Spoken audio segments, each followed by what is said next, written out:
ਜੀ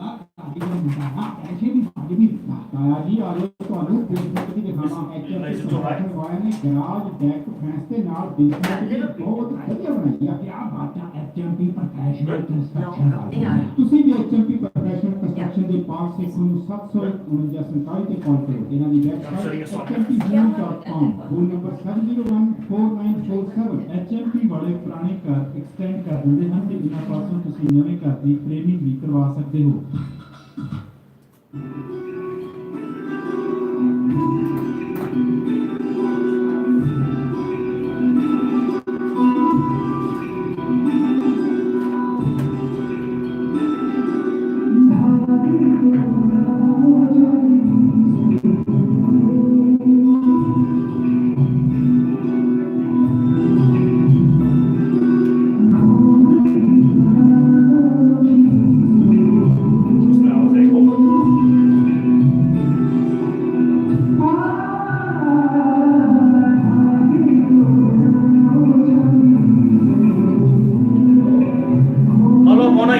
ध्रुवा जी कैसे हो thank you so much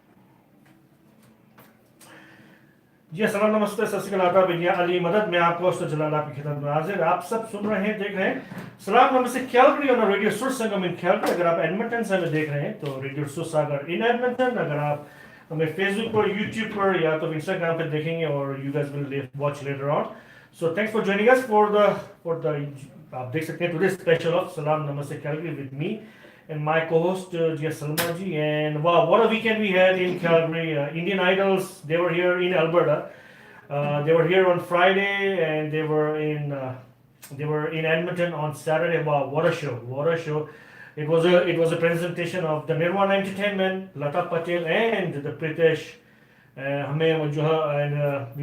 we were the media sponsor for that show and wow what a show Salaam Namaste Calgary team so we had a chance to go on airport as well and receive those kids but with huge big heart and big talent and I believe Salman ji will agree with me Salman ji how was the talent सबसे पहले तो मेरे सब सुनने वालों और हमारे सारे देखने वालों को बहुत ज़्यादा सलाम नमस्ते आदाब सत श्री अकाल याली मदद एंड गुड इवनिंग कैसे आप लोग सबसे पहले मैं माजरत चाहूँगी कि मैं पिछले हफ्ते नहीं थी क्योंकि फैमिली की वेडिंग के लिए मैं टोरंटो गई हुई थी मैं फिर से आपके लिए हाजिर हूँ और उम्मीद है कि जो वीकेंड था बहुत अच्छा आपका गुजरा होगा हमारा भी बहुत अच्छा गुजरा क्योंकि हम लोग बिजी थे इंडियन आइडल के लोगों के साथ और उनके शो के साथ तो बहुत मजा आया और अभी तक लोग इसके बारे में बातें कर रहे हैं और बहुत सब लोगों को बहुत अच्छा लगा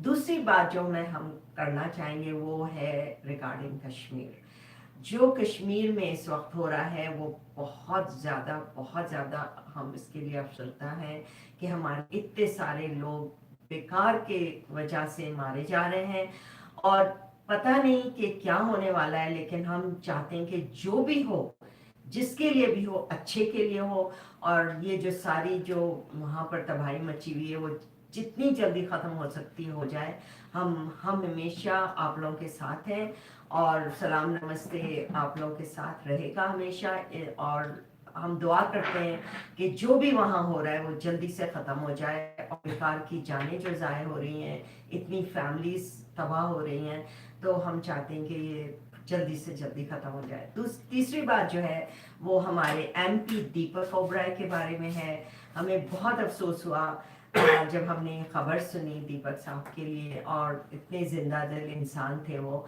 और लेकिन ये तो अल्लाह ताला के हाथ में है जिसको जब जाना होता है उसको जाना ही होता है लेकिन हम उनको हमेशा याद रखेंगे और कितने सालों तक वो हमारे एमपी रहे तो ये 2-3 बातें थी जो मैं आप लोगों के साथ शेयर करना चाहती थी तो उम्मीद है कि आप भी उनको अपनी दुआओं में याद रखेंगे और हमारे सारे कश्मीर वालों को अपनी दुआओं में याद रखेंगे तो चलें अब हम अपना जो इस हफ्ते का प्रोग्राम है वो शुरू करते हैं। जैसा कि आप देख रहे हैं कि हमारे मेहमान आ चुके हैं, तो इनसे बहुत अच्छी अच्छी बातें होंगी आज हमारी। तो जलाल के लिए क्या Yeah, कहते हैं? sure. Yeah, I think जो है हमारे MP जो Deepak, right? It was a very shocking news. Yeah, very when we woke up in the morning. Yeah, मैं तो इतनी हैरान हुई। नहीं, yeah. पता है मैं क्या समझी We थी? didn't know anything about नहीं, it. मैं ये समझी थी कि दीपक के फादर की डेथ हुई। Oh, okay. और मैंने कहा अच्छा, he was old and like जैसे कि आप सोचते हैं चलें दुआ करते हैं, लेकिन it was a shocking thing कि दीपक Oberoi he passed. It was a long serving from the Conservative Party. बहुत उन्होंने की थी। तो दुआ करते हैं कि उसकी फैमिली अपना फैमिली को जो है वो सब्र नसीब हो। जी बिल्कुल। तो guys, as you know there was a there was a World Partnership Walk. It was a June 5. June 15. June 15 was it was the first weekend, second weekend. June 9th. 9, yeah, June 9th. So there was a World Partnership Walk at the Princess Island Park, and as you guys know, we've been kind of talking about it for last like in month of May. Then we had our own radiothon as well. So when we went to the World Partnership Walk on June 9th, then we met this individual there, and we didn't know nothing about her, and it was Hanif Mulji, so he kind of introduced her to us, and wow, and what she does. She does so many things for different organizations, and she is a great volunteer from our community. And so, instead of me, why don't we talk to her? Her name is Nabila Walji. Nabila, welcome to the show. Thank you. How are you? Good. Don't be nervous, otherwise I'll ask you the tough questions. No. If you relax, then it will be easy. Thank you for having me on the show. No, thanks for coming more in. than welcome. And इनके parents भी यहीं बैठे हैं, इनके they are like sitting right, जो है next to me. So Nabila, who's Nabila Walji first of all? Because that's what we ask, new people here. Who's Nabila Walji? Who's come for the first time, so we want to know who is Nabila. So our listeners and viewers will come to know more about you. I think my mom would say I'm a very colorful person, but I'll give you a more simplified explanation. Yes, Yeah. So I think right now I'm at a stage where I'm kind of calling myself, and that's because it's giving me like a voice to talk about issues that are important to me, but also to kind of look at the world. And so right now I think that's what I'm calling myself. Maybe 2 years from now I'll call myself something else. But it leads back to my experience in the international development field, which I have been working in for the last few years, and which I have volunteered in for much longer. So I think the writing and the photography is kind of how I'm defining myself, but it's a lot more than that. It's also my work and my schooling, my communities. So yeah, that's a lot. Yeah. So right now, where are you based? You are based in Calgary, or you have come from where or somewhere, or you're visiting us? Tell us what you are doing right now. That's I'm a nomad. I've been a nomad for like 8 years, between studying in Montreal and being in and out of Kenya, and then coming to Edmonton and Calgary. I'm not really sure where I'm based right now, but I'm about to start a master's in London, so I think that's going to be the base soon. Base, yeah. Okay, so you said Kenya. Why Kenya? Well, I mean, it wasn't specifically chosen, but there's a big family history in Kenya, so for me, Kenya is very important. But my opportunities in Kenya came just like that, and they happened to be in Kenya. So I've worked there for different organizations and consulting with different NGOs and social enterprises over the last 4 years or so. So when what was the year you were there? Well, I mean, I did an internship in 2014. 2014. And then from there, I kind of just like came in and out and would come home for a bit, and then a different contract would come up, and it happened to be in Kenya as well. Yeah. So one of the organizations I worked for during that period was Aga Khan Foundation, which is where the funds of World Partnership all come to. So, right. Yeah. Oh, nice. Yeah. So if anybody wants to get involved, like what you are doing, international development, right? So do that person has to have certain kinds of subjects, or anybody after the post-graduation can enter in what you are doing. So just for our listeners and Yeah. viewers, just tell us something more. in detail. For sure. So could I define development maybe first? Yeah, sure, Yeah, sure, sure. yeah, And then we can go into that whatever question. works for you, yeah. So, well, development is not like defined specifically. There's a lot of different people who interpret it differently. Mhm. In essence, it's efforts to reduce global poverty. Okay. But people's definitions of poverty itself, Mhm. they vary. Some of them think it's just economic, some of them think it's social, sometimes it's about opportunity. So various people define poverty differently. And as a result, they approach those issues in different ways. So development approaches can include economic, social, Right. political approaches. Right. They can be as abstract as maybe someone sharing pictures and photography and writing like I do, or it can be as concrete as working with a school to improve their education. Right. So the approaches vary, but the history of development tells us that some of the approaches have worked well and some haven't.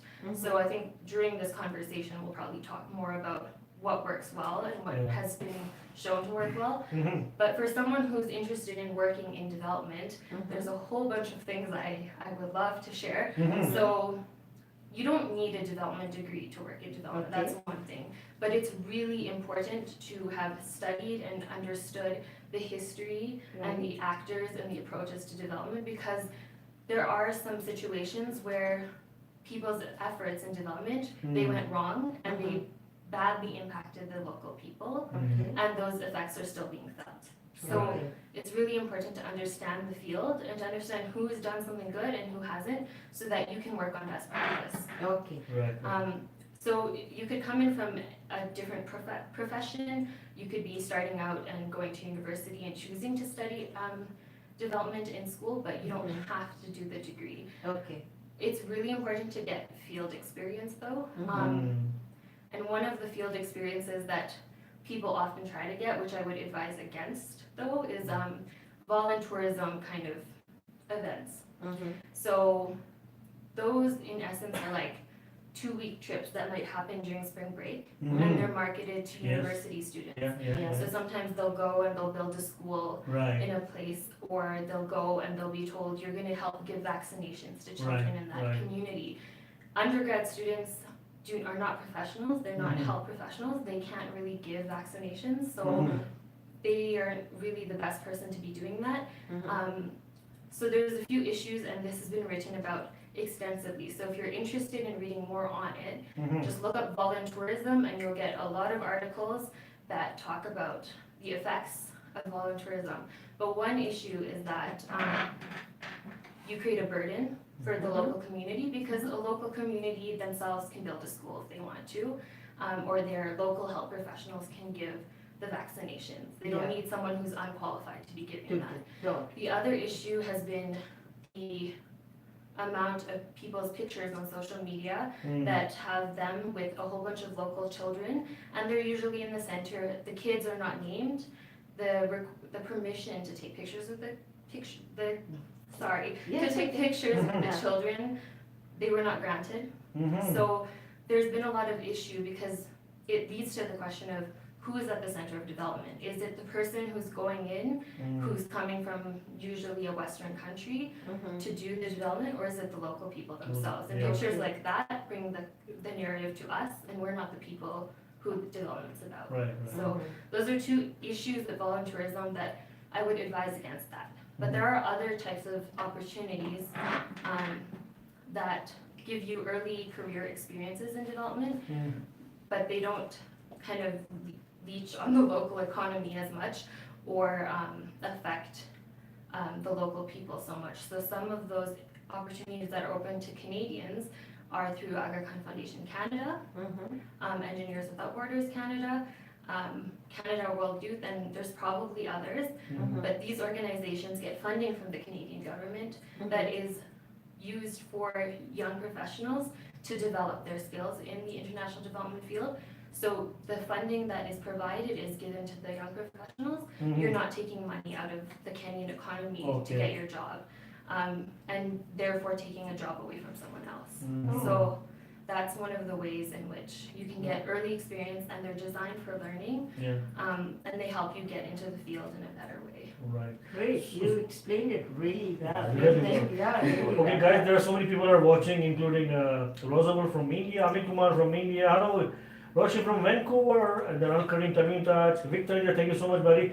Pratik, Buran Khan, Tina, Amar Sula, there are so many other people, and of course we are live on YouTube and Instagram as well, guys. Thank you so Thanks much. everyone, thanks We have everyone. Nabila Walji as our special guest. Nabila, you know, I was going through your Instagram your account. There was a very nice and yummy picture of your one of the juice. It was a passion and a tomato. How was it? I never heard that before. Passion fruit and like a tomato. It's tree tomato and Okay. passion fruit juice. I had that juice like 4 years ago, 3 years ago. Okay. Then how was it? So it's hard to remember how good the juice was, but I think it That was was in good. Kenya? Was it in Kenya? That was in Kenya, and it was at Diamond Plaza, if anyone knows Okay. parts of Kenya. And it was early in my Instagram account when I was still defining who I Okay. really am Okay. on that platform. Yeah. So yeah, it was part of the experience of Right. living in Kenya, Right. going to different places, getting food fresh Great, juice. great. Okay, as you said, you know, you went to McGill. Yeah. So then, what is the like of course then you went to Kenya and everyone, then you doing Aadhaar Foundation and everything. Does it help you in your university? Okay, how does it relate? Well, I think because I have the background, and Mhm. McGill is it's one of the older international development programs. It's also a very academic and theoretical program, Mhm. so you get a good understanding of all the history and all the Right. theory. So it would help you too if you want to become an academic in the future, but Mhm. it also gives you a good understanding of everything there is to consider when it comes to development. Okay. So with me, that usually came into play when I would be interacting with the local community. So I would constantly be aware of my privilege. That's a huge topic that they talk about in the development sector, which is being mindful of your privilege and not forcing your solutions on someone else because you don't understand their context. Yeah. You're often too far removed from that context. You need to get the kind of solutions to global problems from the person themselves, and then support them to implement that themselves. Yeah. So privilege is kind of the big thing that Yeah, I was yeah. always kind of thinking about, and it was also confusing for me because I think if you kind of come from those countries like Kenya, where my family comes from, you're not sure where you fit into this story. Are you fully privileged? Do you belong here? Where do you belong? So for me, there was a lot of preoccupation about belonging and using my academic kind of outlets to explore that and to understand what my place is and whether or not I'm actually doing good or not. Yeah. Great. So I just wanted to ask you that reading about you and your background, so how and why did you choose writing and photography to reach out to people through your this development thing? It kind of came indirectly. So I came out of my McGill degree thinking that, okay, I'm not sure how this is going to look, but I'm going to be working in development and I'm going to somehow be supporting education projects or health projects. And the first position I got was a communications position. Okay. And I was like, I don't have a communications background. Yeah. But what became clear to me is that I am a good writer, something I kind of had forgotten over the years, but I'm a strong writer, I can tell stories, and my hobby, which is photography, is actually relevant to my career. Good. And it also told me that that storytelling and the English skills that I have are very useful in some of these contexts. So I was able to use my communication skills to help train others who are they're on the ground all the time and they can tell the stories of an organization better. I was able to use those skills to support those people. So my first experience kind of helped me realize that communications, there's something relevant about it here. And I can use that to make more impact because it is the thing I'm skilled at. Good for you. Good for you. That's Okay, so you take pictures, that's what you said? Photography? Yeah. So we have Amit Jasani, one of our community a community leader, you can say. He's watching us right now. He's watching you as well. Thank you so much, Mukisa. So, do you remember your first picture that you took? Oh, yeah. Well, I Okay, mean, what was that? I mean, it was a trip in junior high that we Okay. had taken, like a family trip, and I think we were I'd taken pictures before. Oh no, there was one before that. Okay. It was in grade 6. We were in Washington State, and there was a really pretty sunset, and I took the picture of the sunset, and when I showed it to my parents after, they were like, oh, is that like a professional's picture? Oh, And I was, yeah. I mean, this was a digital camera, like the 2000s version. It wasn't like a particularly skilled picture I took, but I saw it and I had the eye for it. Yeah. So Mhm. that would be. So that's great that, because see, we human beings are very visual people. And the photographs and the writing, especially the photographs, Yeah. if they are taken well, and even, any non-profit organization, like you have taken a picture of these orphan children or anything, and as soon as you look at the picture, it is a sudden impact on you. It can- It tells you the story. Yeah, right it away. tells you, Yeah. yeah. So I think that is a great thing you have Yeah. chosen, and you are good at it, Yeah. and that is going to really help you out. Yeah. Yeah. So, I mean, you might find that interesting because I feel like I'm entering into an almost journalistic Mhm. Yeah. kind of career now. So Yeah. I'm thinking, Like- am I a like photojournalist you said, journalist? now? Yeah. Our job Am is I a- gone. Don't take our job. No. Okay. So that too, but that brings me to a good point, which is Yeah. the importance of images and kind of mass media. So I'm going to give the example of Africa, the Mhm. continent of Africa, and how it's kind of perceived of in the rest of the world, and kind of the stories that I would hear growing up about it. Mhm. The mass media kind of portrays it as a little bit of a hopeless place. It's rural. There's lots of animals there, but there's also a lot of starving children. And Yes. that image, it kind of makes the whole continent. It's a whole continent full of, Mm. I think, like more than 30 countries. I don't know the Yeah, exact yeah. number, but it makes it look like it's one thing, and it's Yeah. not. So a lot of NGOs, and actually a lot of my friends that I've met in Kenya and in Tanzania, well as East Africa as a whole, they're doing a very important job of showing their country themselves and showing the diversity within their countries, and showing that, there's skyscrapers here as well as like villages with homes made out of mud and wood. There's a lot of diversity in all of these countries, and it's not just a desolate, impoverished place. It's got lots of different things to look at. So, I mean, I'm going to name call some of my friends. I don't know if they're going to ever hear this, but one of them is Jody, who's in Tanzania, and she's doing a really good job at portraying her homeland. So her Instagram name is @thebongalese. And then another guy is Sam Vox, who's also doing that and works a lot with NGOs who are promoting development work in Tanzania. And that's his name, Sam.Vox. Another guy is the storyteller, and he works specifically in Kibera, which is considered the world's largest slum, and he shows a lot of the different sides of Kibera. And I've worked in Kibera, I've spent a lot of time in there, and they're really great pictures. Where is Kibera?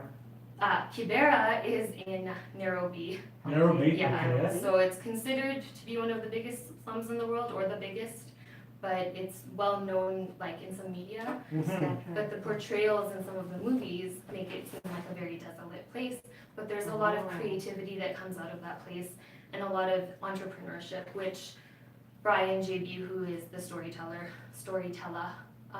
he does a good job at portraying that. Wow.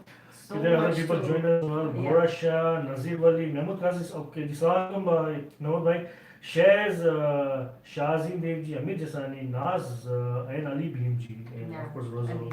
So when you said, when you were in Kenya, because I'm interesting about that part when you were there. So when you were told other, or like the local people or other volunteers that, you from Canada, what was their reaction? Like about Local. Canada, yeah. I think a lot of them they're used to Canadians in the development organizations. So there are so many goes there every time. Yeah, I mean in Nairobi there's a large it's a problematic word, but expat community. So there's a lot of people that are, especially Canadians, Americans, But actually that's a good question because there was a lot of confusion for me. So in Kenya, there's a little bit of a habit of making people fit in little molds that don't represent reality. Right. So they would ask, "Oh, you're Canadian, but you look Indian." But they wouldn't say Indian; they'd say you look Hindu, and I'm like, "But I'm not Hindu."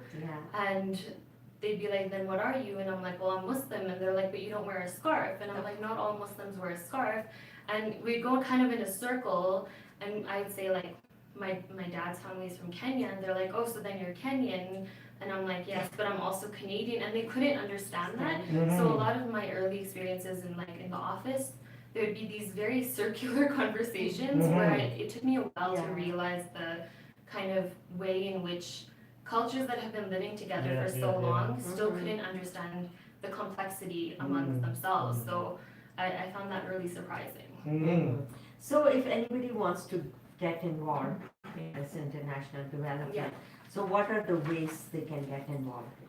So I think broadly there's 3 ways that you could be involved in international development, and specifically like good international development, because it's important to be mindful of whether the work you're doing is like the most effective it can be or not. So one way of doing that is donating to organizations that are showing and demonstrating that they're doing that good work, sharing thoughtful and meaningful stories or organizations that are doing that work, advocating for better work for organizations that aren't, and promoting like the good work.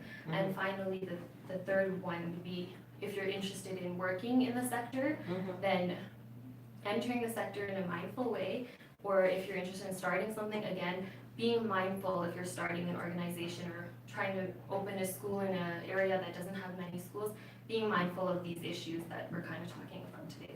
So those are kind of the 3 areas that I would. So when we collect the funds for like for the World Foundation, and so of course I think like all the funds goes to the third world countries, like developing countries, East Africa or like in South Asia and everywhere, India, Pakistan, everywhere. So do you see like did you see any schools, any health centers there from that fund?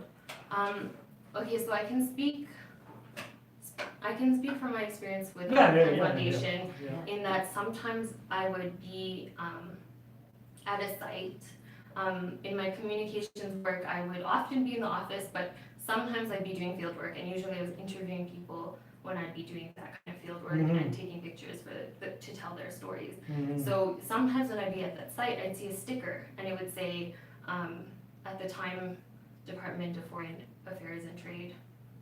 But then it became Global Affairs Canada. So it would show the Canadian flag, and I would see that this project that I'm seeing here was funded by the Canadian government as opposed to another country or another funder. So I got to see, they kept note of which projects were funded by which country. And so the funds from World Partnership Walk, they go to Aga Khan Foundation Canada directly, and then they are kind of noted as funded by the people of Canada. Right. Because you're Canada, like in Canadian government, this is the biggest part of that. But the funds from Partnership Walk are kind of separated in the way they're kind of laid out in donor kind of reports, in that if there's funds from the government, it'll show the government's name, but if it's funds from World Partnership Walk and other fundraising that Aga Khan Foundation Canada does, they'll say from the people of Canada. Okay. So it Nice. makes that differentiation. Good. So it doesn't say like Aga Foundation, but it says people of Canada. Because That's very nice. because it's done by the government and the people. People of Canada. That's right. Wow. Showing that. Oh, good to know. No, I did not That's know. nice. That's nice to know. And you are there, and you see, and you see the difference, you see the impact, and what our Canadian people. It's all of us. It's not only smiley Muslims. It's all the people. It is. That doesn't matter whatever group you are from. but it goes as a one account. And the beneficiaries also come from very diverse backgrounds. Nice. Oh, wow. Good. So, what more you can tell our viewers and listeners that now you are going for your master's? So how is it going to help you more with your My work. Yeah. Well, I guess my area of interest is kind of the intersection of culture and identity and development. So places where marginalization kind of gets compounded by the negation of one's identity. So if someone's not recognizing a cultural group and then they're also experiencing poverty, that's kind of where that's where I'm kind of interested. So I found that the development sector is quite, there's a lot of people working in it, there's a lot of questions in it, and getting more, like specializing is kind of helpful. Sometimes it's hard to even work at, like, you can't work at the UN without a master's. They won't even consider you, even if you're skilled enough. So that's why a master's is helpful on one end. But the other reason is that it's giving me more of a content specialization in the area I'm interested in, which is that intersection with culture and development. So usually culture doesn't come up as a conversation in traditional development organizations. So my master's degree is going to help me bring that to the table and make that a point of conversation. So you've been doing it for last about 5-8 years now. You've been going around. Well, I mean like 4 years, but then I was involved in different organizations. Sometimes as a voluntary basis, but it was with like a lot of work that you'd put in since I was quite young. So that work experience also fed into my understanding of how the field works. Okay, so it was your parents, right? Because they were your parents who fed everything in you. I mean, yeah. So then what was their role? Like, or their... well, I mean, How do you feel now, like after 8 They years? took me to partnership walk in a stroller at Princess Island Park. And I still remember being in the stroller and seeing that red gravel and walking the walk. And then they would encourage us to volunteer. And I think the community has a lot to do with why I'm interested in this, because there's such an emphasis on volunteerism, not volunteerism, volunteerism, and also like the Aga Khan speeches, because he does point out the key things to consider in effective development, and from my so we should be listening carefully to what he's saying about development. They're right. Yeah. That was so true. Yeah, we have to listen carefully, because there's so much there that we don't even, pay attention to. And this is what, that you are right. So, So how was it? We're done. We're done. Oh, I can tell the stories. Yeah, do tell us. Tell us. There's still Yeah, you can share one of the stories. Well, okay, I'm gonna make, there was 3 points I came up with. Yes. That people can use to determine whether or not an organization is doing sustainable development work. So the 3 areas that I'll summarize. One is the areas to look at who's at the center of the work. So in marketing or in the stories that they're telling about their projects, who are they placing at the center? Is it the beneficiary or themselves? That's one way to look at it. And also ensuring that they're taking the feedback of the local people and getting them involved and even passing on the ownership of that project to the local people. That is one thing to look for when you're donating. The other thing to look for is a hand up, not a handout, which is, I think, Aga Khan Foundation is one of their ways of looking at it. So making sure that you're not just giving money to someone or building them a school and walking away. It's giving them the tools to provide sustainable solutions to the problem, empowering them. So training teachers rather than just giving money to teach, training leadership, training leaders, and so a lot of organizations also put an emphasis on female leadership to that. So I have some examples, but I won't give them right now. And then the last one is, and this is more about context. Is this a holistic approach to development? Is the organization considering all the different facets that are at play in development work? And are they keeping in mind the different needs of the people and then approaching it with expertise and understanding of context? So education isn't just solved by textbooks. Education also relates to political rights, the right of social situations and so on. So all of these things together can solve a problem with low attainment in education, not just giving textbooks to people. So those are the 3 areas. Who is at the center of the work? Hand up, not hand out. And is this a holistic approach? And those are 3 ways to understand if development is sustainable at an organization or not. Great job. Yeah, Wow. you are so vocal, so nice, so articulate. So Yeah, you did your homework, I can tell. Yeah, Manikil, Rajab, and Kasim, Gorosh, everyone is watching. And now you can add, one more thing in your resume. You were on a Salaam Namaste Calgary. You were on the radio. Right? I don't know, maybe this is early career experience so that I can take your jobs. Trust me, you don't want our job.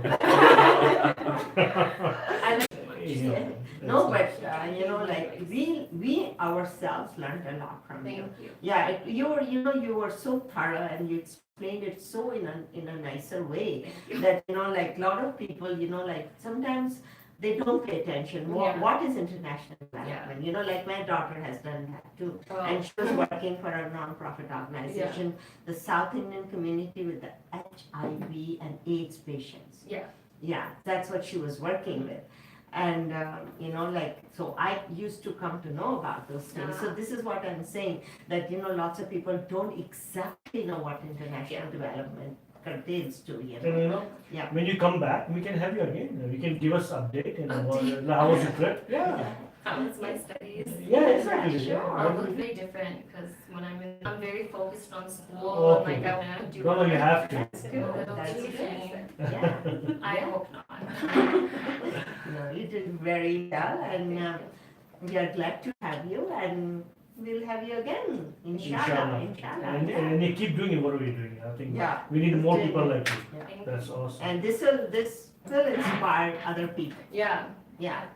I hope that they kind of Yeah. find it useful. Yeah, And they also think about development critically. Yeah. Mm. Yeah, that's right. You're right. So guys, she is Nabila Walji. You can find her on Instagram. What's your At Nabila Wanders. Nabila Wonders? Okay. Not like wandering around, not wonders. Yeah. Yeah. So you spell it for everyone. Nabila, Nabila, Yeah.